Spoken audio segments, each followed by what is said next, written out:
Hello, ladies and gentlemen, and welcome to another episode of the Daily Friend Show. I'm your host, Nicholas Lorimer, and today I'm joined by Mr. Hermann Pretorius, who just shortly before the show accused me of having a typewriter for a keyboard. Yes, well, I mean, it's either that or you've got a Geiger counter and you're radioactive AF. Right. Well, that aside, there's definitely no Geiger counter here. I'm not doing anything nuclear or radioactive. Ukrainian. And I will deny that before a court of law. And we also have Mr. Marius Roodt. Marius, how are you? How's it, Nick? How's it, Herman? Right. Let us get into the news. So once again, we are talking again about the immigration, foreigners, xenophobia, all that stuff. Last night, police were deployed to Alexandra and said that they would be staying in the area, quote, until residents felt safe, to calm what the government says are xenophobic tensions. The SAP said their members were everywhere, and the community had thanked them for coming out there. And this is because earlier in the day, a group of vigilantes who operate under the banner of Operation Dudula demonstrated in the streets, burning tires and blocking off streets. This group is generally associated with a sort of strong anti-foreigner sentiment, burning of shops, harassing foreigners, that kind of thing. I don't know how much of that is true, but that's the sort of the accusations that are leveled against them. And this brings me on to the second part of the story. So, this is not news, particularly in South Africa. This happens all the time. But there was an interesting twist to some of this, which is that many of the foreign shop owners in the area criticized Operation Dudula, saying these people are only targeting black foreigners. They say we are fellow Africans and we should be protected. We should be better treated by you. One of the vendors who talked to Eyewitness News said, "We've never seen them attacking white foreigners. They never called them queres, but they hate a fellow black person, even though we are all poor." There was a spokesperson for Operation Dudula who responded, "We also have Santon people, undocumented foreigners who are whites, orange, pink as well. It's not about Zimbabweans or Mozambicans." And basically, they went on to make the argument that they are equally concerned about all undocumented foreigners and foreign competition in general, not just black foreigners. This discourse strikes me as not great. Herman, let me start with you. I expressed some frustrations in the pre-show, but tell me, what do you make of these arguments by Operation Dudula and the vendors in general? Well, I think it really betrays what happens if you take this identity-based collectivism to its logical conclusion. Is that there will always be finger pointing, saying we shouldn't be the victim group of identity discrimination. They should be the victims of identity discrimination, and together we can discriminate against them collectively. So the problem is it's this whole intersectionality bull that really comes in, where you have this hierarchy of oppression, and you run into the difficulty of how do you decide? I mean, you've got broadly Pan-Africanism on the one hand, then you've got racism on the other hand, then you have South African aggressive nationalism somewhere in the mix. And it's the moment you start treating people on any other basis rather than their own individuality first and foremost, and of course, I mean, people are members of groups and they form part of your identity. I mean, that's certainly the case for me. I voluntarily associate with many important groups, and they're all groups that I consider to be important.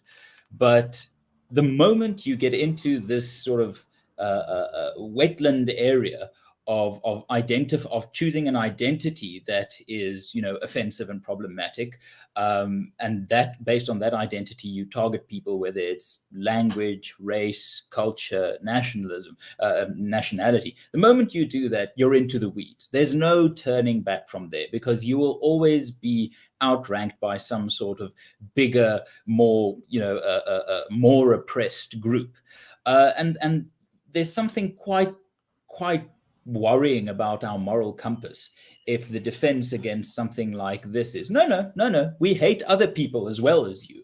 So it really is just a disgusting indication of, once you go down this road of saying, because of this identity marker over which you have no control, you will be treated as a second-class citizen or as a second-class human being. Anyone, whether it's on the right or on the left, people who broadly associate with us or not, the moment you fall into this identitarian nonsense trap, there's no coming back from it. That's not to say that communities and groups and voluntary association with these entities is not important. It is.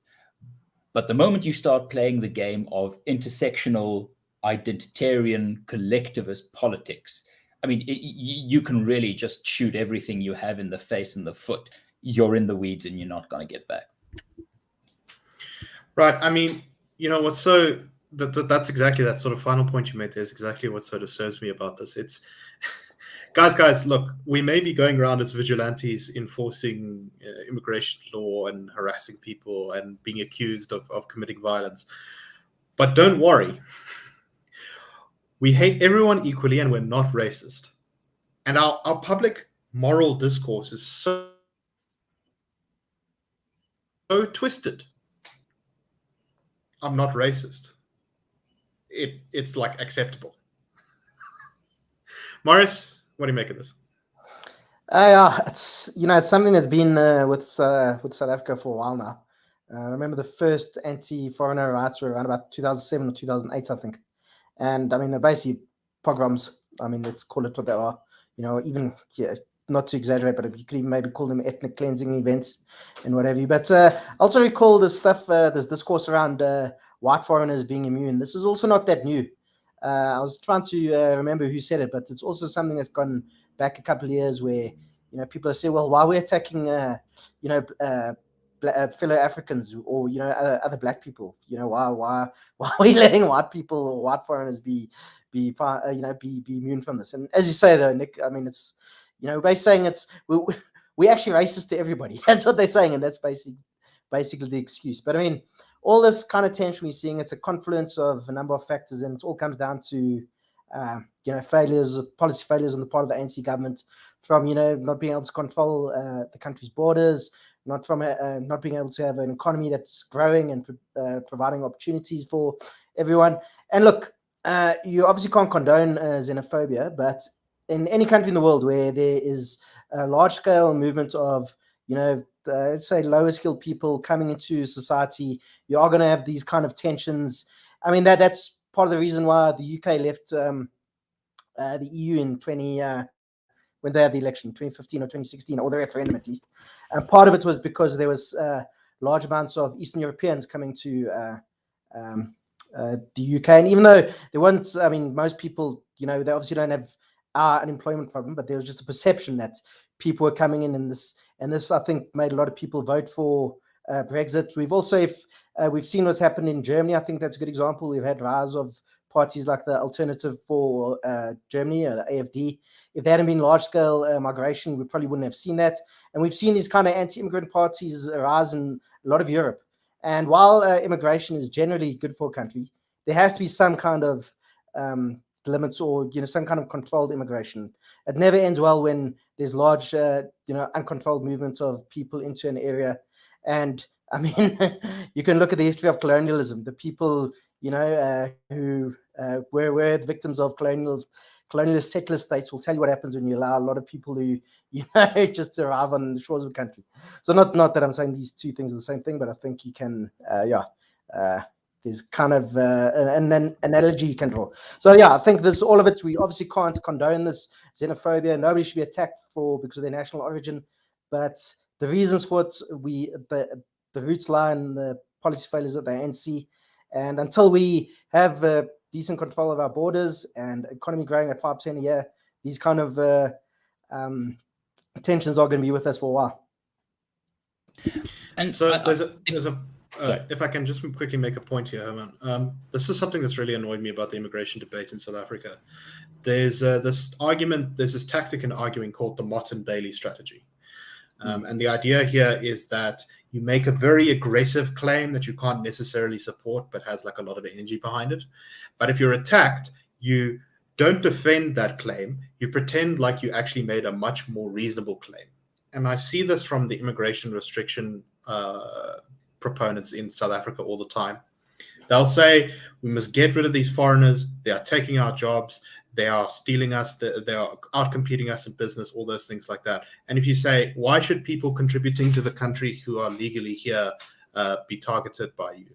They'll say, no, we only care about undocumented immigrants. And I think Operation Tadula is exactly that they use this argument all the time. That's a much more defensible position to say we're concerned about illegal immigration and people who have come here or who have bought their papers or don't have any papers at all, and that we need to have control of our borders. I'm totally with you on that one. But then, we sort of, there's often this kind of gray zone where it's not clear whether the sort of restrictionist side is talking about foreigners or about illegal immigrants. Hermann. And really what frustrates me about the situation is there's so much blame to go around. There's so much blame to go around. It's as if, and we spoke about this before the show, over the last 2 years, it's become a thing that, if there's a situation, you must pick a tribe and go with them all the way.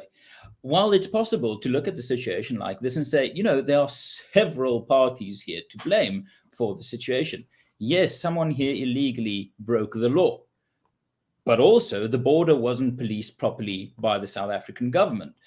If you're outcompeted by someone from a different nationality, perhaps there's something to be said for the fact that people coming from many of these countries just have a higher incentive to succeed in business because they are more vulnerable because of the social grant system that benefits some South African citizens and folks. So then you also get into the mix of this is the government that the people elected. So the toxicity of this issue is that someone lobs this grenade and goes, obviously, government failure, therefore people step in.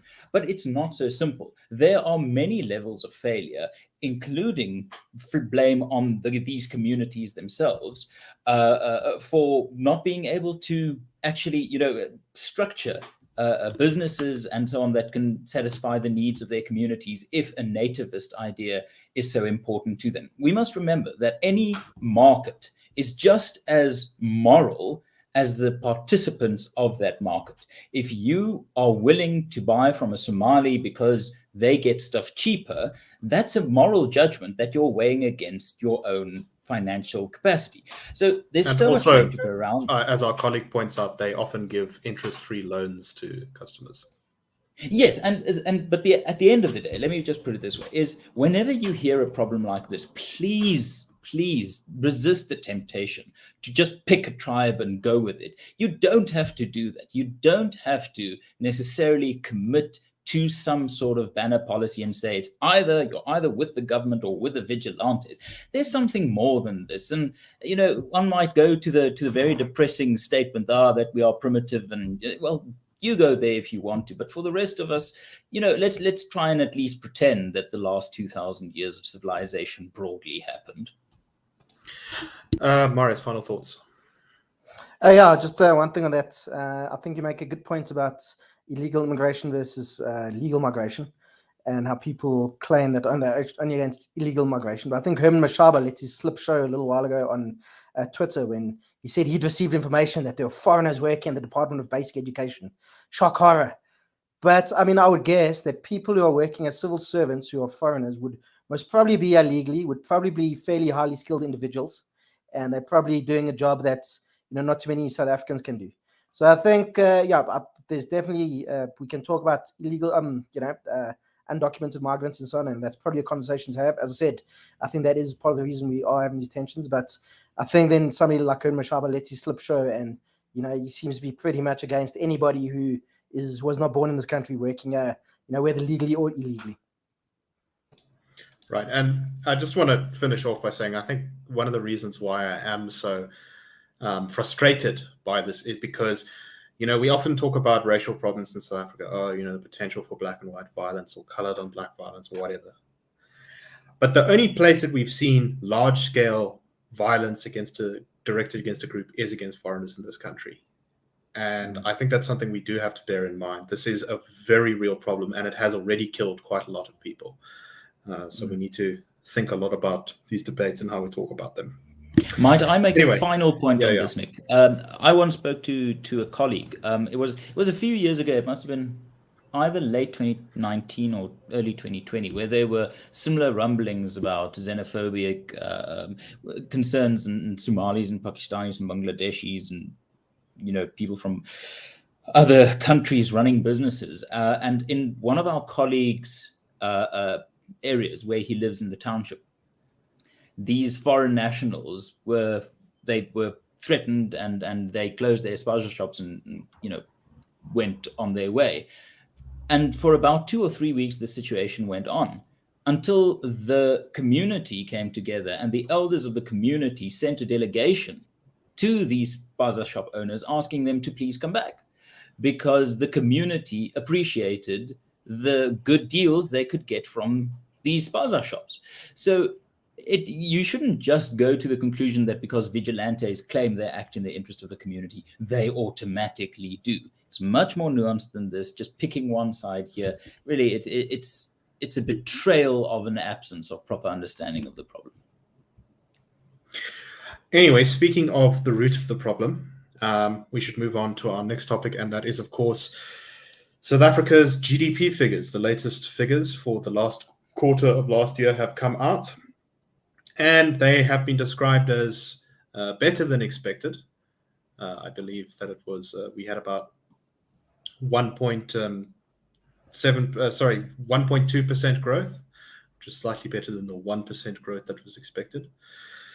However, as many of the news stories have pointed out, our economy is still smaller than that, than how it was in the beginning of the year 2020, before pandemic, before lockdowns, and before even more years of economic policy failure. Hermann, let me start with you again. What do you make of this story? It's connected kind of to almost everything else we talk about on the show. Yeah, I mean, it is a bit like James Carville, Clinton's advisor in the 1992 election, said it's the economy, stupid.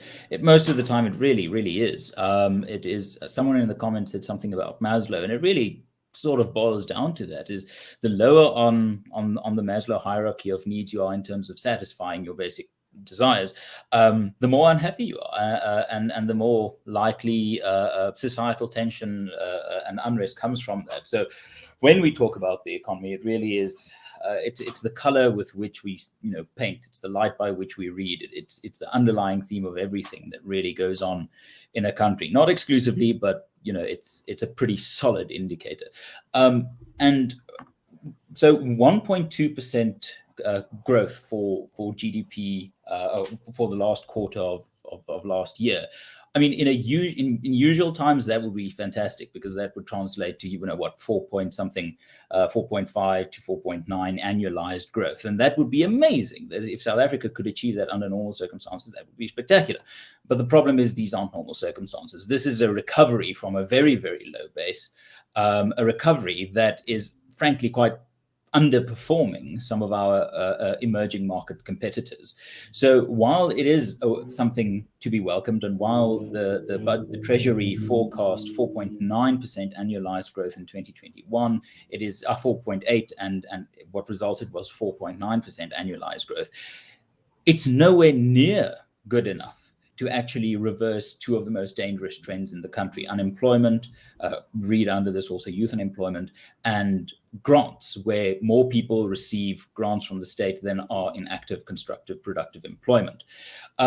So the question is, or not the question is, the situation is that we have recovered some ground, but not enough. And the reason for that is essentially what we've known since 2007, is that there are some economic policies that work and some economic policies that don't work. And frittering around the edges, tinkering here and there with some visa form, or it really just doesn't do enough if we have EWC, NHI, race quotas for foreigners, all these stifling economic policies, BEE, preferential procurement, employment equity, all of these things just hanging there as dead weights in the pockets of the swimmer. So it's been saved somewhat by a minor commodities boom, which of course resulted in SARS also having a better than expected intake. But overall, this is more of the same, and the same is actually quite dire. It is the slow, steady decline. And as someone also mentioned in the comments, the threat of inflation looms large. Right. I think, we're really going to, the war in Ukraine has, I think, made it, it's going to send more shockwaves through the global economy. And we really are, I think, perhaps in the next while going to see how robust this recovery is, precisely because we once again seem to be having another possible calamity coming our way. In some ways, this could benefit us, although we talked a little bit on the show yesterday about how South Africa, because of its infrastructure problems, probably won't be able to take advantage of the benefits. But there are also negatives, like, for example, the cost of wheat going up. And just on that point, I actually read something yesterday which suggests that a country like Egypt, which imports a lot of wheat from Russia and Ukraine, is about to have very severe food problems precisely because of this conflict. Marius, what do you make of all this? I know Hermann stole a lot of the good points there, but is there anything you want to add? I think something to point out is that even in the third quarter of last year, the economy shrank, actually. That was because of the July unrest and so on. So we might have actually had a better year than if it hadn't been for that. We might have had, grown at 5.5% or whatever the case is. But still, we wouldn't be where we would have been at the beginning of 2020. And I remember in the beginning there was, when we were talking about the disastrous economically that 2020 was forecast said we'll probably only get back to our economy being the size it was in 2020 by about 2024. And that also means everybody's getting poorer. And as I say, they're just going to see these things with this Operation Dudula and all kinds of other things. The roots of this are in economic deprivation and, people not having enough to eat, not being able to feed and provide for their families. And also on the point of the commodities boom, one of my favorite quotes is from a famous South African historian, C.W. de Kivit. And he said, South Africa has advanced politically by disasters and economically by windfalls. And I think that's exactly what is happening here. Again, we have the ANC with its, terrible policies, retarding the growth in South Africa. But then we have this windfall of the commodities boom. And we probably, we might benefit from that. I mean, in some ways, we might benefit from this war in Europe at the moment. So obviously, we're probably going to see high food price inflation, inflation in oil and so on. But with a lot of our commodities, which we export, obviously, are going to do pretty well. Platinum and palladium. Apparently, there's lots of shortages of minerals right now all over the world. Exactly. And as far as I know, South Africa and Russia are two of the biggest producers of platinum and palladium. So obviously, we'll be beneficiaries if Russia is sanctioned or if you can't get minerals from that country anymore. So yeah. So obviously, the war in the Ukraine is not good, and it's going to have some bad outcomes for South Africa, but also maybe some positives. So, but overall, I think we would all prefer it if there wasn't a war there right now. Yeah, no, that goes without saying. All right, Hermann, anything to add just before we move to the next topic? Not really. I think that pretty much covers it, and it's really a problem of three things. The changes that are coming are minor or ineffective. They are either irrelevant or they are actively antagonistic policies. We're not looking at a government that's actually grasping the scale of the crisis with anything of an idea of what to do now. So let's move on to our next topic, and this is about the city of Joburg. The Joburg opposition parties, that being the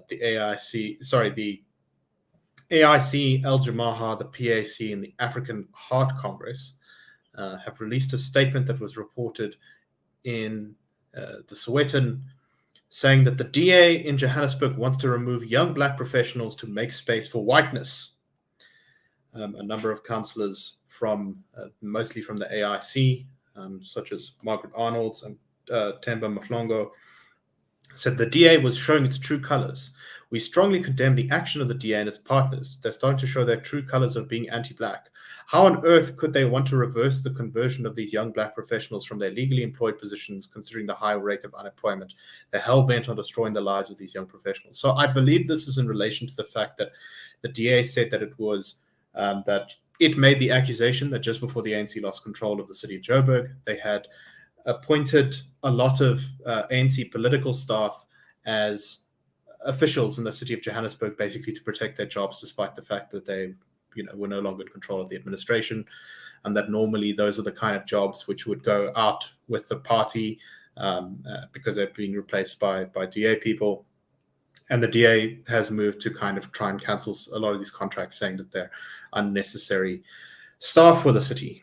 And of course, now we are seeing a bit of a backlash from these, well, they call themselves opposition parties.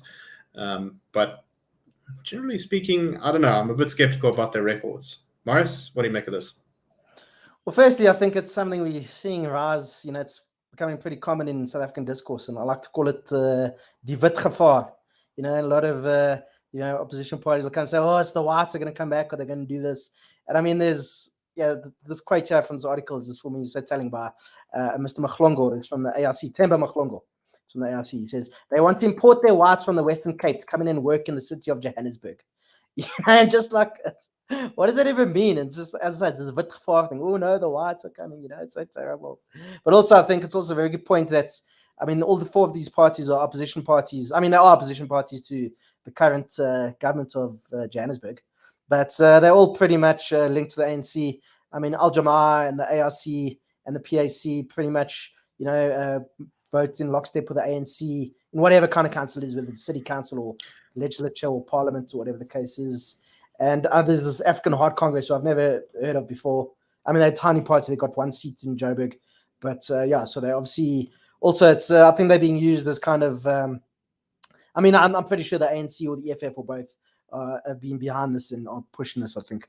So but there's nothing. But it's just it's this usual. It's actually, if you don't laugh, if you don't, you have to laugh, otherwise you're going to cry, Yeah, Herman, what do you make? Do you agree with Marius's assessment of the white gevaar? Well, I have to. I'm part of it. I mean, it's just, again, it's just nonsense. It really is tired old nonsense. Most South Africans see through this. The data shows this.